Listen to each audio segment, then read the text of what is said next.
ಬಿಡುಗಡೆ ಕುರಿತು BJP core committee ಚರ್ಚೆ. ಕಾವೇರಿ ನೀರು ಬಿಡುಗಡೆ ವಿಚಾರದಲ್ಲಿ ಸರ್ಕಾರದ ವಿರುದ್ಧ ಬೊಮ್ಮಾಯಿ ವಾಗ್ದಾಳಿ. ಸರ್ಕಾರ ಏನು ಮಾಡ್ತಿದೆ ನೋಡೋಣ. ಯಾಕಂದ್ರೆ ಇದು ಕೇವಲ ಒಂದು ಬಾರಿ ನೀರು ಬಿಡೋದು ಜೂನ್ ಜುಲೈ ಪ್ರಶ್ನೆ ಅಲ್ಲ. ಇಡೀ ವರ್ಷದಲ್ಲಿ ಕಾವೇರಿ ನಿರ್ವಹಣೆ ಯಾವ ರೀತಿ ಮಾಡ್ತಾರೆ ಸರ್ಕಾರ ಅನ್ನುವಂಥದ್ದು.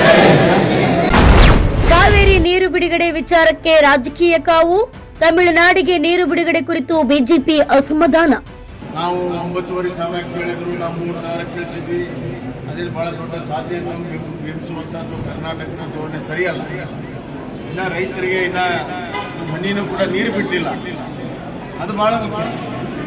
ಕಾವೇರಿ ವಿಚಾರದಲ್ಲಿ ಸರ್ಕಾರದ ನಿರ್ಧಾರಗಳ ಮೇಲೆ ಬಿಜೆಪಿ ನಿಗಾ.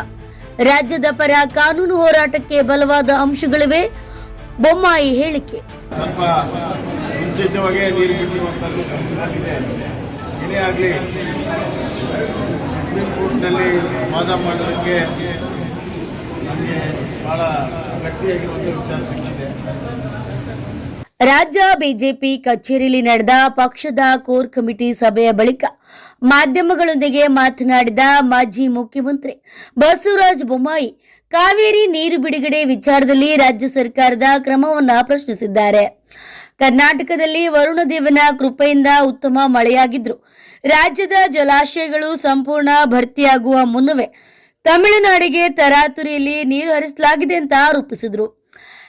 ಇದೇ ವೇಳೆ ಕಾವೇರಿ ನೀರು ಹಂಚಿಕೆ ಸಂಬಂಧ ಸುಪ್ರೀಂ ಕೋರ್ಟ್ನಲ್ಲಿ ರಾಜ್ಯದ ಪರವಾಗಿ ವಾದ ಮಂಡಿಸಲು ಬಲವಾದ ಅಂಶಗಳು ಲಭ್ಯವಿದೆ ಎಂದು ಬೊಮ್ಮಾಯಿ ತಿಳಿಸಿದರು.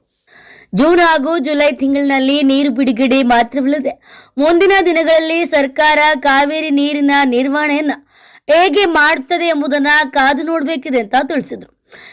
ಕಾವೇರಿ ನೀರು ಬಿಡುಗಡೆ ವಿಚಾರದಲ್ಲಿ ಸರ್ಕಾರದ ಮುಂದಿನ ನಡೆ ಹಾಗೂ ನ್ಯಾಯಾಲಯದ ಬೆಳವಣಿಗೆಗಳು ರಾಜ್ಯದ ರೈತರು ಮತ್ತು ಜನರ ಗಮನವನ್ನು ಸೆಳೆದಿವೆ.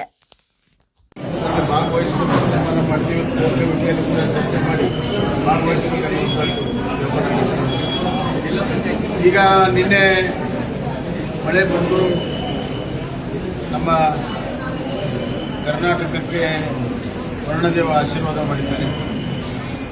ವಯನಾಡಿನಲ್ಲೂ ಆಗಿದೆ, ಕೊಡಗಲ್ಲೂ ಈ ಕಡೆ ಸಕಲೇಶಪುರದಲ್ಲೂ ಆಗಿದೆ, ಕಾಶ್ಮೀರ ಏರಿಯಾದಲ್ಲಾಗಿದೆ.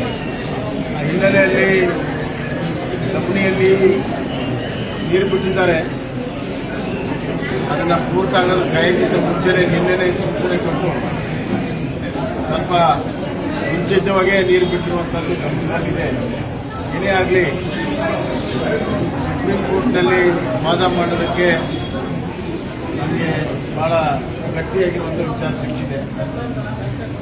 ಸರ್ಕಾರ ಏನು ಮಾಡ್ತಿದೆ ನೋಡೋಣ. ಯಾಕಂದರೆ ಇದು ಕೇವಲ ಒಂದು ಬಾರಿ ನೀರು ಬಿಡೋದು ಜೂನ್ ಜುಲೈ ಪ್ರಶ್ನೆ ಅಲ್ಲ. ಇಡೀ ವರ್ಷದಲ್ಲಿ ಕಾವೇರಿ ನಿರ್ವಹಣೆ ಯಾವ ರೀತಿ ಮಾಡ್ತಾರೆ ಸರ್ಕಾರ ಅನ್ನುವಂಥದ್ದು. ಸರ್ಕಾರ ಏನು ಹೇಳ್ತದೆ ನೋಡೋಣ.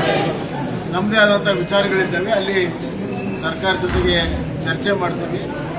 ಆದರೆ ಒಂದೇ ಒಂದು ಮಾತು, ಸರ್ಕಾರ ಯಾವುದೇ ನಿರ್ಣಯ ತೆಗೆದುಕೊಂಡರೂ ಕೂಡ ಕರ್ನಾಟಕದ ಕುಡಿಯೋ ನೀರಿನ ಹಿತಾಸಕ್ತಿ, ಬೆಂಗಳೂರಿನ ಕುಡಿಯೋ ನೀರಿನ ಹಿತಾಸಕ್ತಿ, ಮಂಡ್ಯ ಮೈಸೂರಿನ ಕುಡಿಯೋ ನೀರು ಮತ್ತು ನಮ್ಮ ಮುಂಗಾರು ಬೆಳೆಗೆ ಏನು ನೀರನ್ನು ಯಾವ ರೀತಿ ಸುರಕ್ಷಿತವಾಗಿ ಮಾಡ್ತಾರೆ ಅನ್ನುವಂಥದ್ದು ಬಹಳ ಮುಖ್ಯ.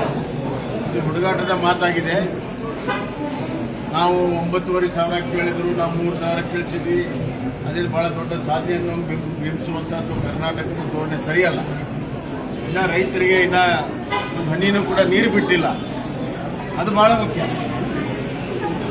ರೈತರಿಗೆ ಕೆನಲ್ಗೆ ನೀರು ಬಿಟ್ಟು ಕುಡಿಯೋ ನೀರಿಗೆ ಸುರಕ್ಷತೆ ಮಾಡಿದಾಗ ಅದು ಒಂದು ರೀತಿಯಲ್ಲಿ ಹೇಳ್ಕೋಬಹುದು. ಆದರೆ ಏನೂ ಇಲ್ಲದೆ ಹನಿ ನೀರು ಬಿಡದಿರುವಂತಹ ಸಂದರ್ಭದಲ್ಲಿ ಸಾಧನೆ ಅಂತ ಬಿಂಬಿಸುವಂಥದ್ದು ಸರಿಯಲ್ಲ. ಈಗ ಇಷ್ಟೇ ಹೇಳ್ತೀನಿ, ಅಲ್ಲಿ ಸರ್ಕಾರದ ವತಿಯಿಂದ ಏನು ಪ್ರಪೋಸಲ್ ಬರ್ತದೆ ಅದನ್ನು ನೋಡಿಕೊಂಡು ಮುಂದೆ ಅಲ್ಲಿ ಮಾತಾಡಿದ ಮೇಲೆ ಮತ್ತೆ ಮಾಧ್ಯಮದಲ್ಲಿ ಮತ್ತೆ ಮಾತಾಡ್ತಾರೆ.